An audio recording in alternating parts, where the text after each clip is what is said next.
अच्छा हुआ तुमसे अकेले में मुलाकात हो गई, बहुत जरूरी बात करनी है तुमसे। कैसी बात मामा? बेटा, जब से ये वाकया हुआ है अदन को और उस लड़की को लेकर, मीडिया में बहुत कुछ उछाला जा रहा है, अखबारात में बहुत कुछ आ रहा है। ये मुनासिब बात तो नहीं है ना। और फिर देखो ना, बात अगर पुलिस स्टेशन चली जाए, ये थाने कचहरियां कोर्ट सालों लग जाते हैं केसेस में, और फिर भी चाहे सारी जिंदगी केस चलता रहे मामा, उस लड़की को सजा दिलवा के रहूंगा मैं।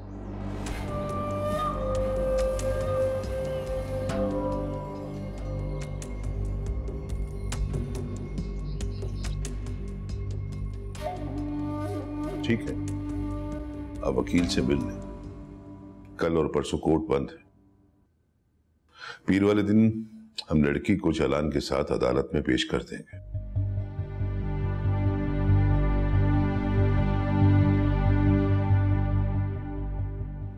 क्या मैं उस लड़की से मिल सकता हूं? जी जरूर मिल सकते हैं, लेकिन आपसे गुजारिश है कि कहीं आप गुस्से फिक्र ना करें, इतनी आसान मौत की हकदार नहीं है।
अगर तुम्हारे और मेरे बीच में सलाखें ना होती तो अपने हाथों से तुम्हारी जान ले लेता मैं। जिंदगी थम गई, वक्त क्यों है ये खफा, हर पल क्यों है सदियों सा।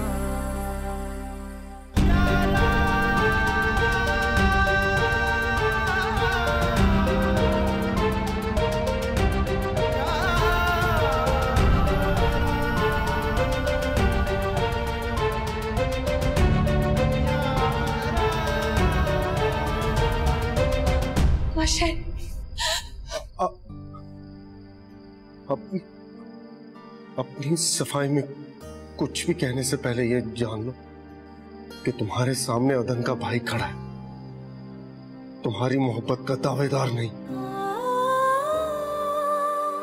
मोहब्बत के किसी दावे पर भरोसा रहा भी नहीं मुझे। खुद से जुड़े रिश्तों का भरम टूट चुका है।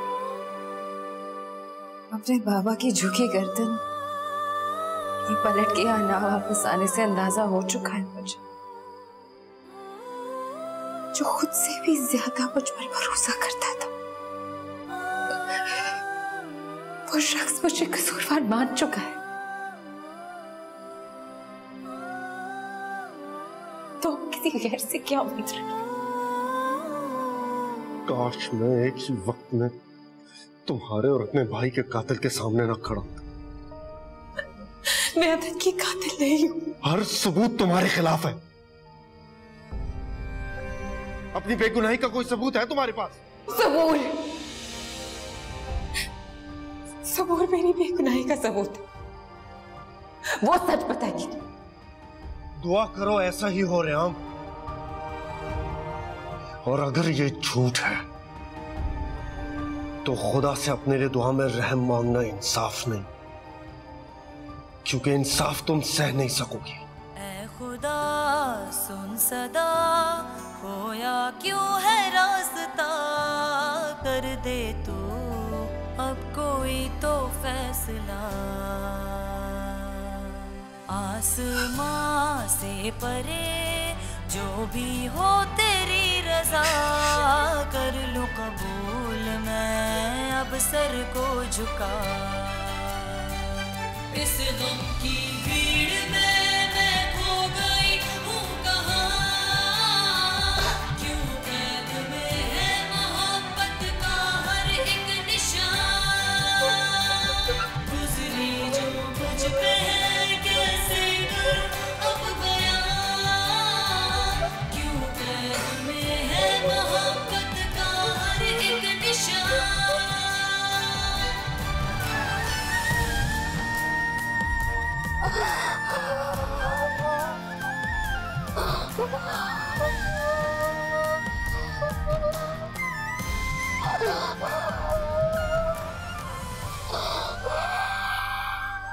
तुम्हें शर्म नहीं आई थाने जाते हुए? नहीं आई मुझे।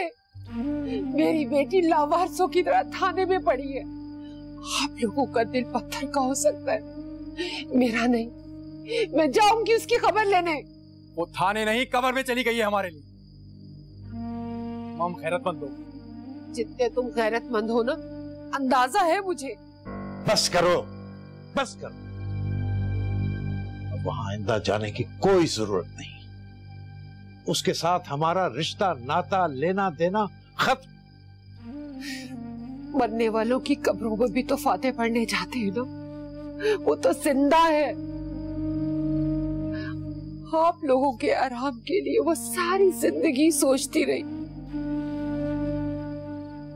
और जब उस पे मुसीबत पड़ी तो आप लोगों को अपनी गैरत याद आ गई। उसकी इज्जत की कोई परवाह नहीं। उसने की थी हमारी इज्जत की फिक्र, जितना वो हमारी इज्जत का तमाशा बना के गई है, हमें उसकी कोई परवाह नहीं है। वो जिए या मरे या उसके ऊपर कयामत टूटे, हमें कोई फर्क नहीं पड़ता। ठीक है, आप लोग अपनी गैरत संभाल कर रखें, मगर मैं तब तक सुकून से नहीं बैठूंगी जब तक मेरी बेटी रिहा होकर नहीं आ जाती। शाकरा, तुम वहां नहीं जाओगी। मैं जाऊंगी। उसकी जमानत के लिए वकील भी करवाऊंगी।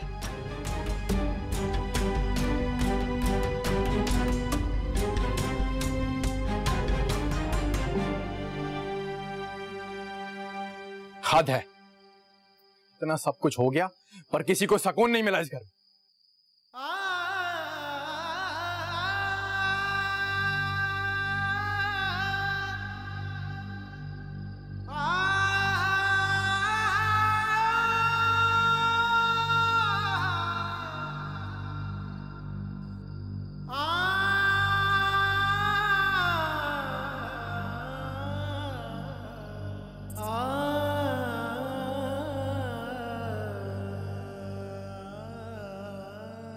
पीर को अदालत में चालान पेश हो जाएगा।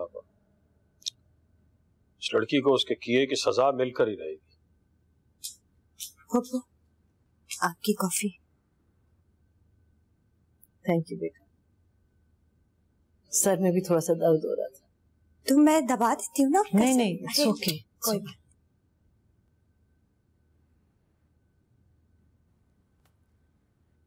जब कभी मैं अदन से नाराज होती थी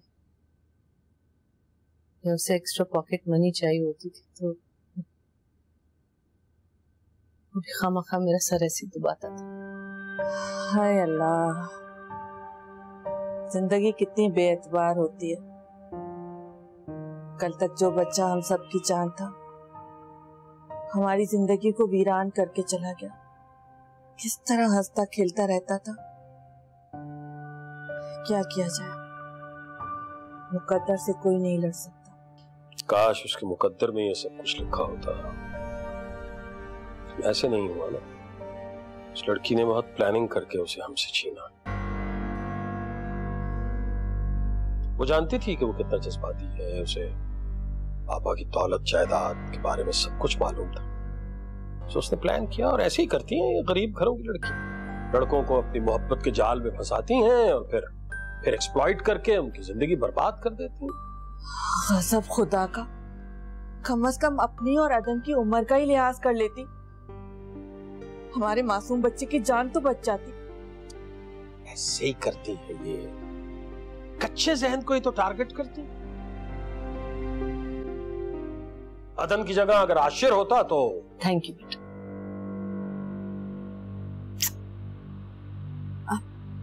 बेहतर हुआ या मैं कोई मेडिसिन लेके आऊँ आपके लिए? नहीं बेटी, मैं थोड़ा सा आराम करती हूँ, सही हो जाएगा। मुझे इजाजत दीजिए। आप कमरे में जाएं, मैं आपकी कॉफी लेके आती हूँ।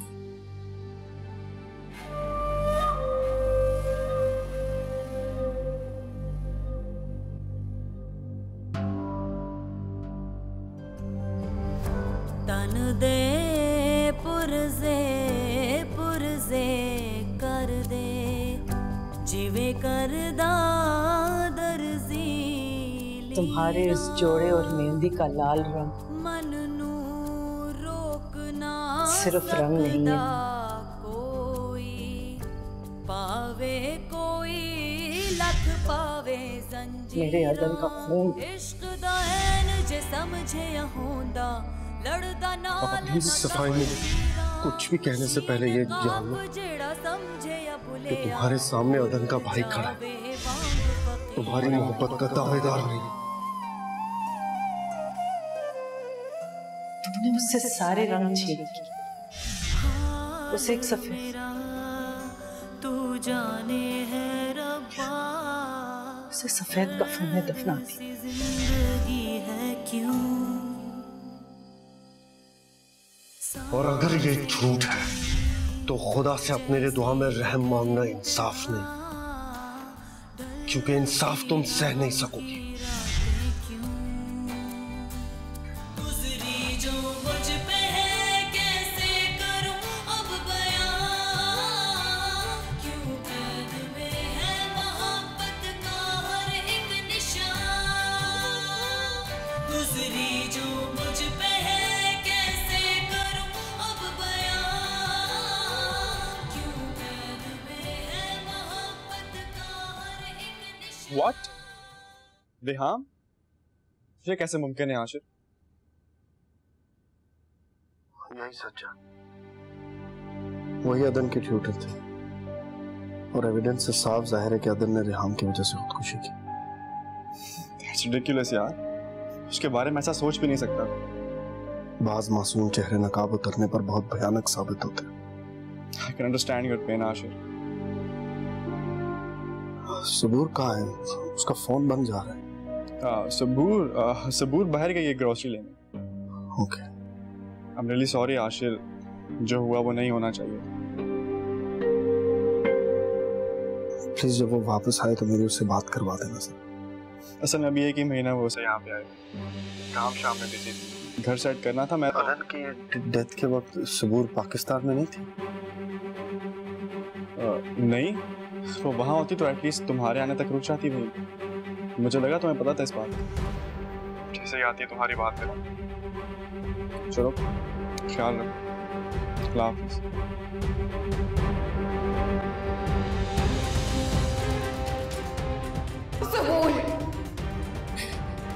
सबूर मेरी बेगुनाही का सबूत, वो सच बताएगी।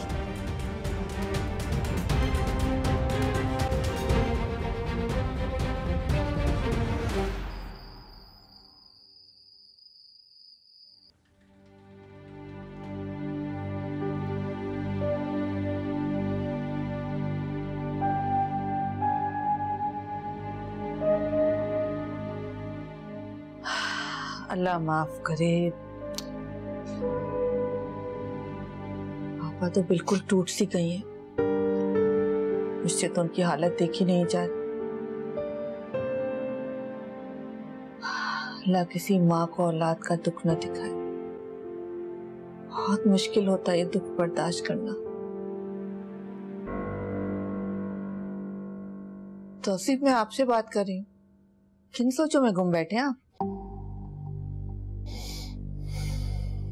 कुछ नहीं, जब से तुमने आशिर और फराह की बात की है मेरे दिमाग में अटक के रह गई है। यही सोच रहा हूं कि ये कैसे मुमकिन है। खुदा का खौफ करें, ये कोई वक्त है ऐसी बातें सोचने का? यही तो मौका है, इससे अच्छा वक्त नहीं मिल सकता फराह को। इस वक्त आपा आशिर दोनों पूरी तरह से टूटे हुए हैं। उसे चाहिए उनके दिल में घर करे, उनका ख्याल रखे। आपा इसके बाद अगर आशिर के लिए फराह के अलावा किसी का सोच गई तो मुझ पे इल्जाम देना। अरे यही तो कर रही है वो बेचारी, जब से आई है आपा के साथ ही लगी हुई है, हर तरह से उनका ख्याल रखने की कोशिश कर रही है। सिर्फ आपा का ख्याल नहीं रखना, आशिर का ख्याल भी रखना है, उसके दिल में जगह बनानी है। समझाओ उसे।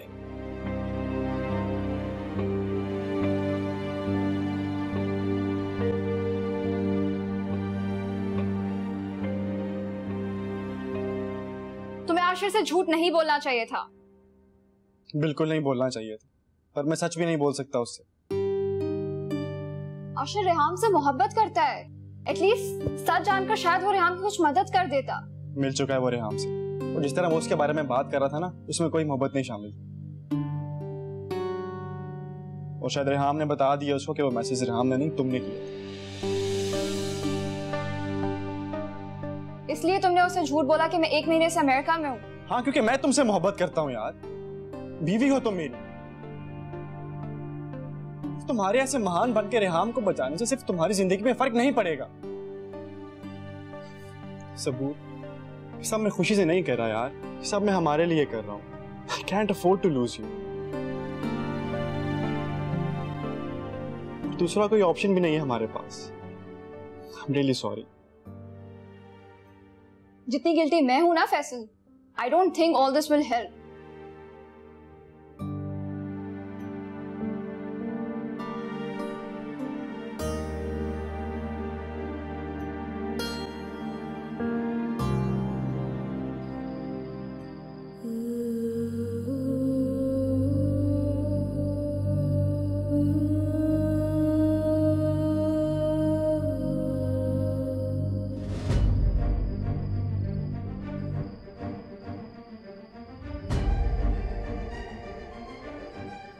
घिन आ रही है मुझे तुम्हारे वजूद से।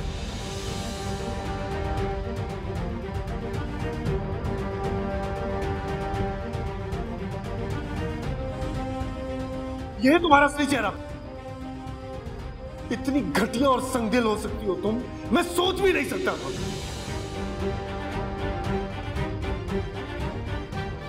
काश मेरे बस में होता तो अपने हाथों से तुम्हारा गला दबा देता। आशिर बस, और कोई झूठ मत बोलना तुम।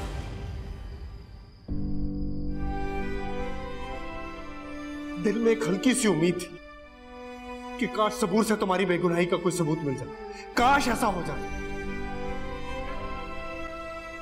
लेकिन सबूत तो तब देती ना जब सबूर यहां होती। वो तो 1 महीने पहले ही अमेरिका जा चुकी थी।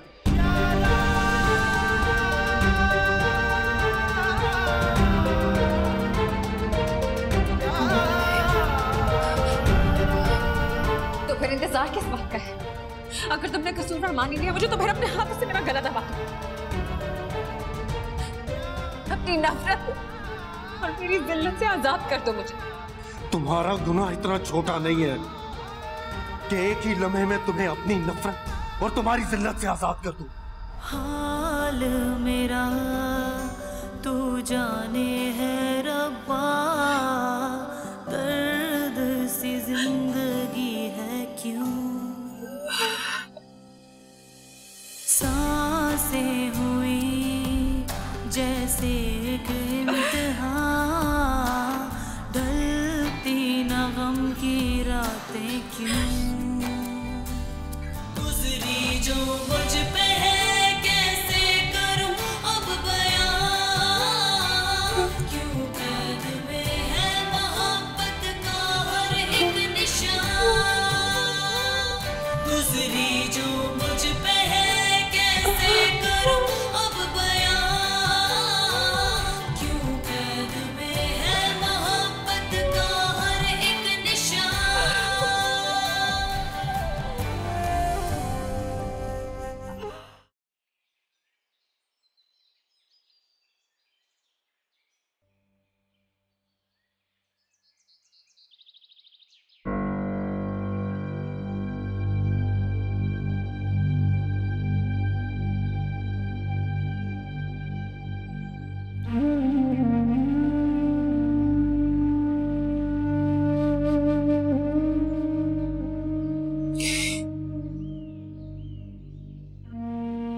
इससे बड़ी जमानत मैं हमकी बेगुनाही की मेरी दे सकती। वो तो उस बच्चे को अपना भाई समझती थी, मेहनत और खुलूस से उसे तालीम दे रही थी। जो कुछ भी हुआ सब उस बच्चे की वजह से हुआ। जब उसे इस बात का अंदाजा हुआ तो उसने वहां ना जाने का फैसला कर लिया।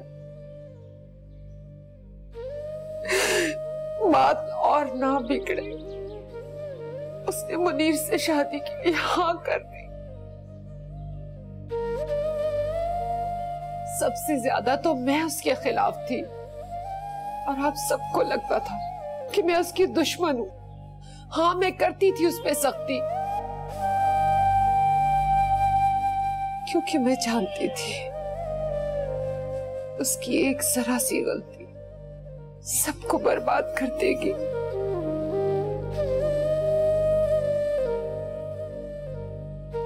लेकिन उसकी बेगुनाही पर मैं चुप नहीं रहूंगी।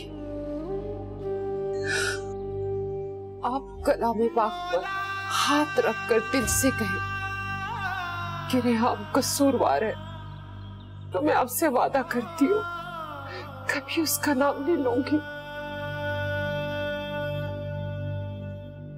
अगर ऐसा नहीं है तो जय बाप होने का हक अदा करते हैं।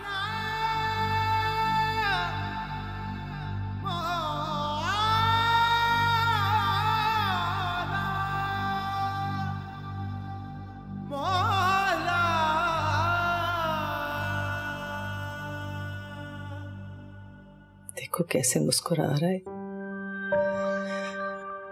जिंदगी से भरपूर। ऐसा लगता है जैसे इसका हाथ आगे बढ़ेगा और मेरे आंसू पहुंच देगा। अगर अभी होता तो ऐसा ही करता, लेकिन आपको इस हालत में देखकर खुद भी कम तकलीफ में नहीं होगा।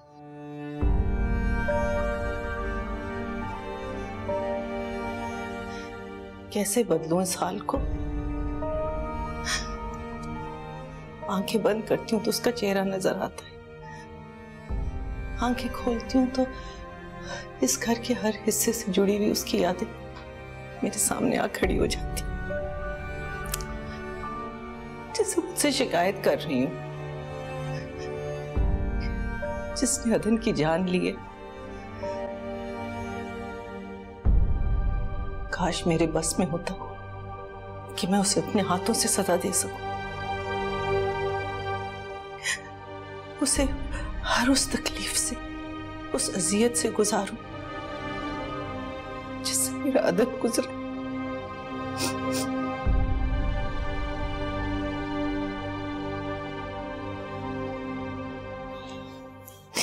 ऐसा ही होगा मामा, ऐसा ही होगा, ये मेरा आपसे वादा है।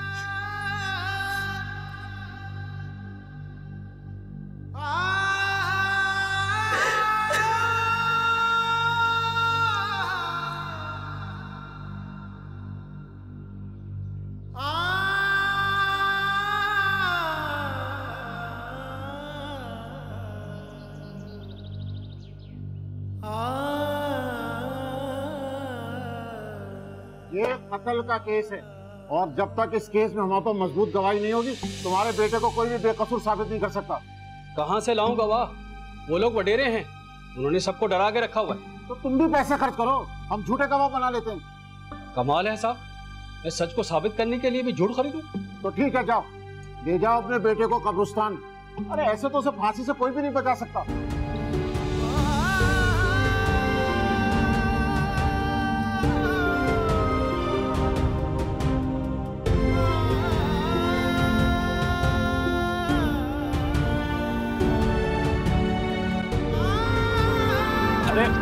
संभल के बुजुर्गवार, आप ठीक हैं?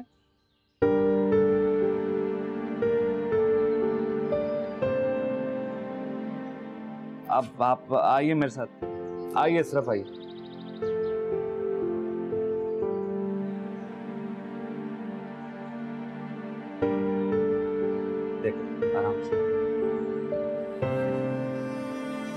इधर आइए सर।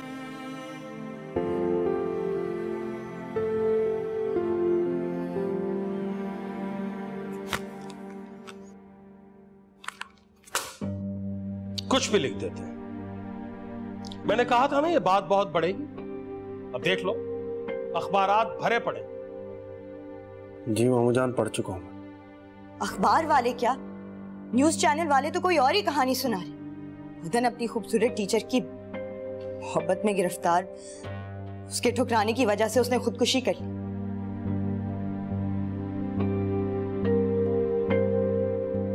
तमाशा तो अदन का ही बन रहा है ना। ऐसे ही तमाशा बनाते रहेंगे।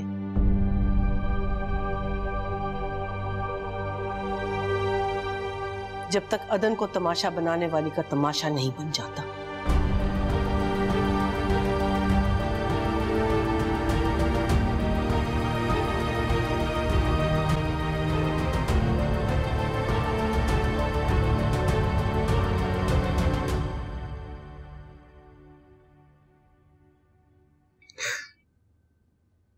पानी पिए।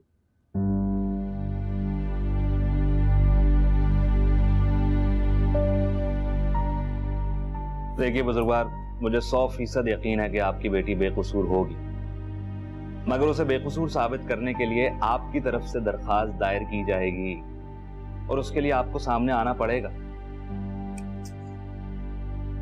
आपसे पहले कह चुका हूं, मैं सामने नहीं आ सकता। आप कुछ कीजिए, कोई रास्ता निकालिए, कुछ भी।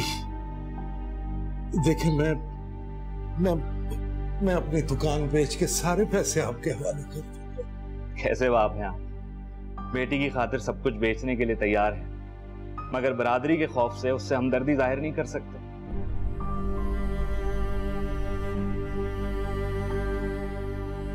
वकील साहब, मैं खानदानी रिवायात और गैरत और नामूस के नाम पर बनी हुई जंजीरों में जकड़ा हुआ एक बाप, मैं तो मजबूर हूं। आप तो कानून जानते हैं वकील, कोई रास्ता निकाले, कोई नुक्ता, कोई कुछ भी करे।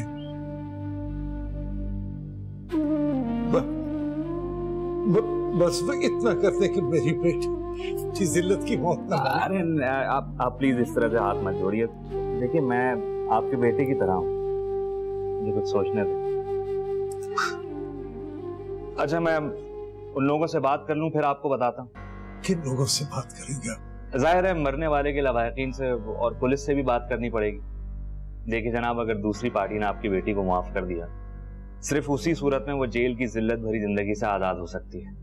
आप मुझे उनके पास ले चले, मैं उनके पांव पड़ जाऊंगा, उनकी मिन्नत करूंगा, उनके आगे हाथ जोड़ूंगा मैं। अच्छा ठीक है, मैं उन लोगों से बात कर लूं।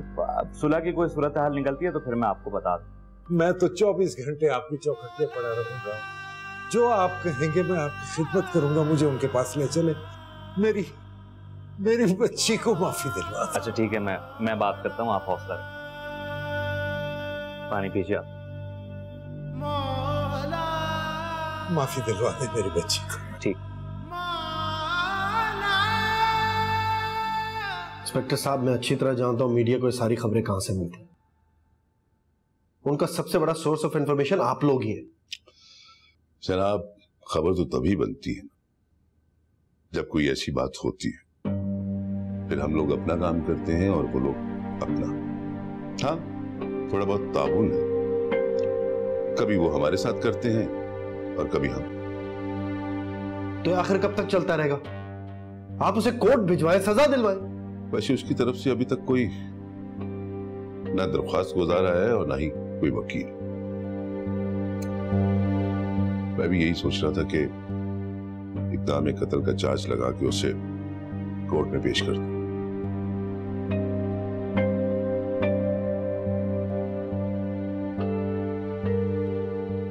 उसने कुछ बताया उसने ऐसा क्यों किया? एक लफ्ज नहीं बोले। हम सब तो थक चुके हैं। आपकी भी मुलाकात हुई थी, आप ही पूछ लेते, शायद वो आपको बता देती।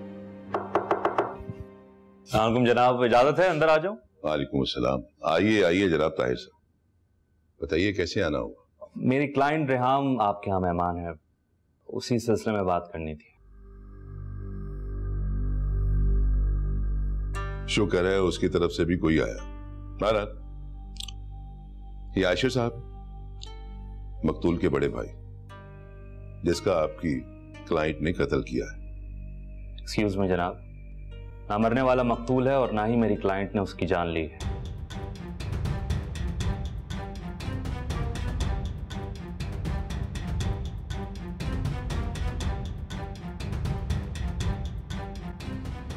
इंस्पेक्टर साहब, मुझे जल्द से जल्द कोर्ट से अपने भाई के कातिल को सजाए मौत दिलवानी है। आप ये केस कोर्ट में भेजें। काम डाउन आशिर साहब, काम डाउन। देखिए, जरूरी तो नहीं है कि हर बात का फैसला कोर्ट में ही जाकर हो।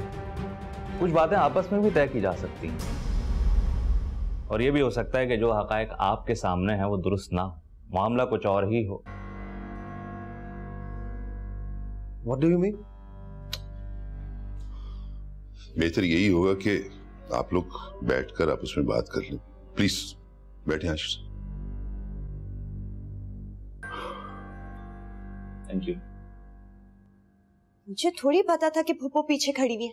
अगर मुझे जरा सा भी अंदाजा होता तो मैं उनका दिल दुखाने के लिए ये बात क्यों करती? समझाओ इसे, इसके दिमाग में बिठाओ कि यहाँ किस लिए आए हैं, इसने किसके सामने क्या बात करनी है। बताओ, यहाँ आने का मकसद समझाओ इसे। अच्छा, आप गुस्सा मत करें, तबीयत खराब हो जाएगी आपकी। आप जाएं यहाँ से, मैं इसे समझाती हूँ। अब्बा हमारे पैदाइशी शरीफ आदमी थे, सारी जिंदगी जो कमाया ला के हमारी अम्मा की हथेली पे रख दी, और अम्मा ने भी इंतहाई ईमानदारी से सब कुछ आपा की तालीम और तरबियत पे खर्च कर दिया। हमारी तो सारी जिंदगी लोगों के सामने हाथ फैलाते गुजर गई। इसे तो अल्लाह मौका दे रहा है, फायदा उठाए उसका। इसका भी भला हो जाएगा, हमारा भी भला हो जाएगा। जिंदगी के आखिरी दिन जरा इज्जत आबरू से गुजर जाएंगे। समझाओ।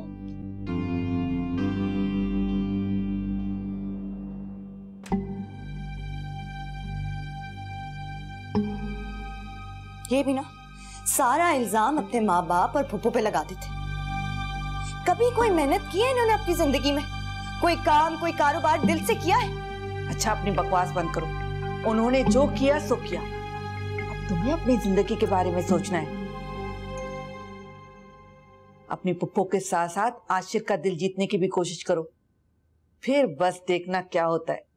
ये आलीशान घर, दौलत, ऐश और इशरत सब तुम्हारे कदमों के नीचे होंगी।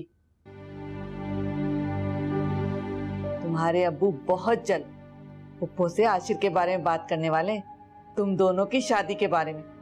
अरे बात तो समझा करो ना।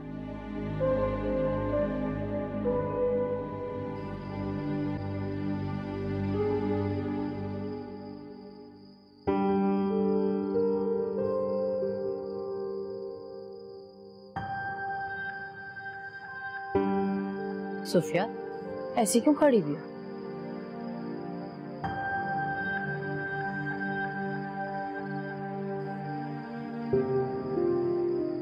सुबह से गया हुआ, अभी तक वापस ही नहीं आया आशिर। मेरा दिल बहुत परेशान है। किसी जरूरी काम से रुक गया हो। जानती तो बिला मकसद कहाँ घर से बाहर रहता है। जानती है, देर तक घर से बाहर रहने की आदत नहीं है उसको।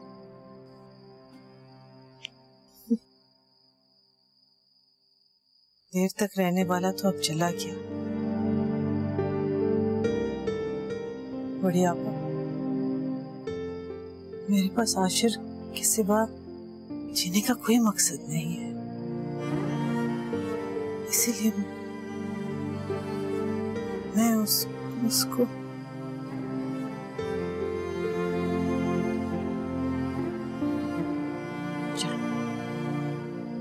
अंदर चल।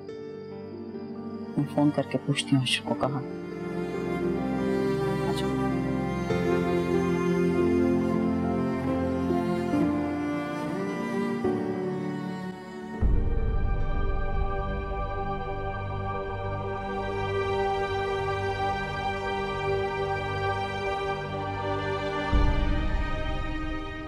आशिक साहब, आपके भाई की अचानक मौत पर मुझे बहुत अफसोस है। बेहतर होगा हम काम की बात कर लें। मैंने जहाँ तक ये केस स्टडी किया है, न्यूज़ देखी है, अखबारात में जो कुछ भी पढ़ा है, उसके बाद मुझे रेहाम से ज्यादा अदन कसूरवार लगता है।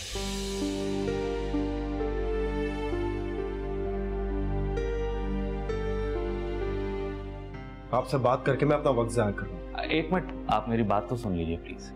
तो फिर साफ साफ बात कीजिए।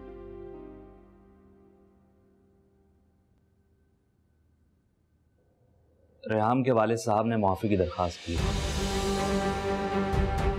उनसे जाकर कह दें आप कि उन्हें और उनकी बेटी को उसी तकलीफ से गुजरना होगा जिससे मैं, मेरी मां और मेरा भाई गुजरे। गलतफहमी है आपकी, बहुत कमजोर है आपका केस। चले मान भी लिया कि रेहाम कसूरवार साबित हो गई तो ना तो उसको सजाए मौत होगी और ना ही उम्र कैद।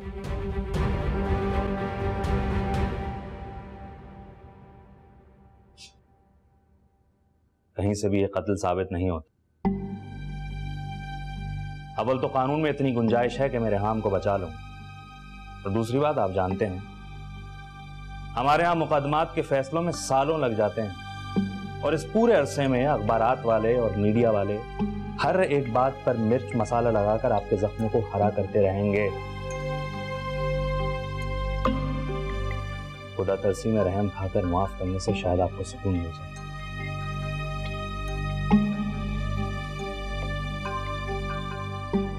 हर फैसला आपको करना है।